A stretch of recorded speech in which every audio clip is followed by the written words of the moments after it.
Saya Nia Febriana dari D3 Keperawatan tingkat 1 dengan NIM P01720222-036.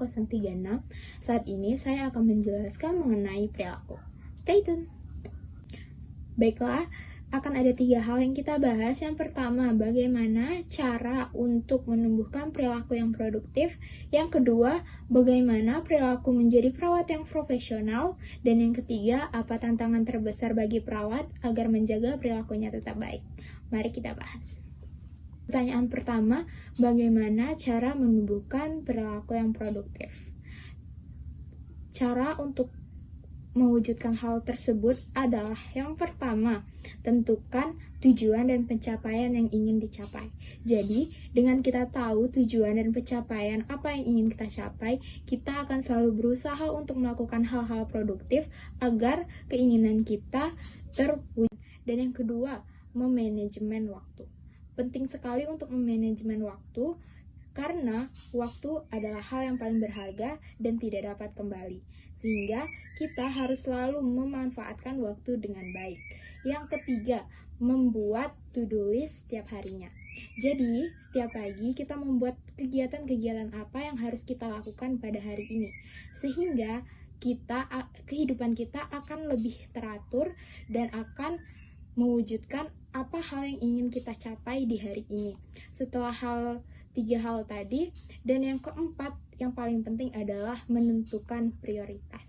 Jadi setelah kita berusaha untuk melakukan to-do list dan memanajemen waktu kita, pasti tentu saja ada hal-hal yang tidak penting mengganggu hari kita. Jadi kita harus memprioritaskan hal dari yang paling penting ke hal yang paling tidak penting dalam melakukan kegiatan. Dan yang terakhir adalah believe you can do it. Jadi kalau kamu percaya dengan diri kamu, kamu pasti akan bisa melakukan kegiatan produktif di setiap harinya. Bagaimana sih perilaku menjadi perawat yang profesional? Yang pertama, perhatian dan memahami kondisi klien. Seperti yang kita ketahui bahwa kondisi klien berbeda-beda dan mereka adalah manusia yang memiliki keunikan. Kita sebagai perawat harus memahami kondisi klien tersebut dan harus menyampaikan perhatian kita sebagai bukti bahwa kita caring dan membantu pelayanan ke pasien agar kesembuhan pasien tercapai. Yang kedua, berkomunikasi dengan baik. Mengapa sih berkomunikasi dengan baik penting? Agar perhatian dan memahami klien itu tersampaikan dengan adanya komunikasi yang baik sehingga kita sebagai perawat dan pasien tidak ada kesalahpahaman. Setelah 2 hal tadi, yang ketiga adalah tulus dalam melayani klien. Karena apabila kita tulus berkomunikasi dan kita tulus memberikan perhatian kepada klien, tentunya akan memberikan kenyamanan kepada klien. Dan yang keempat, bertanggung jawab. Mengapa sih bertanggung jawab penting? Karena kita sebagai perawat harus bertanggung jawab atas tindakan apa yang telah kita lakukan. Harus selalu mendokumentasikan tindakan-tindakan apa yang telah kita lakukan. Dan yang terakhir, selalu berusaha belajar dari pengalaman dan menambah pengetahuan. Tentunya, kita akan menemukan banyak kondisi-kondisi klien.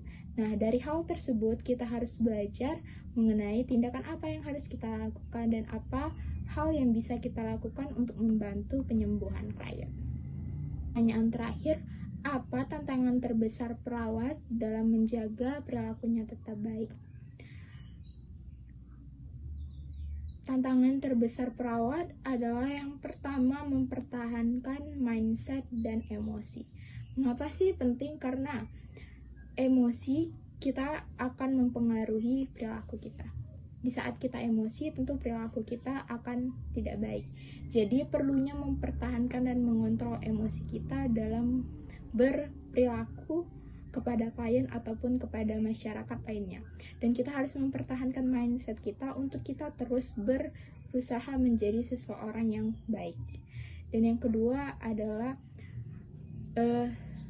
menghadapi perubahan yang terkadang tidak sesuai dengan prediksi.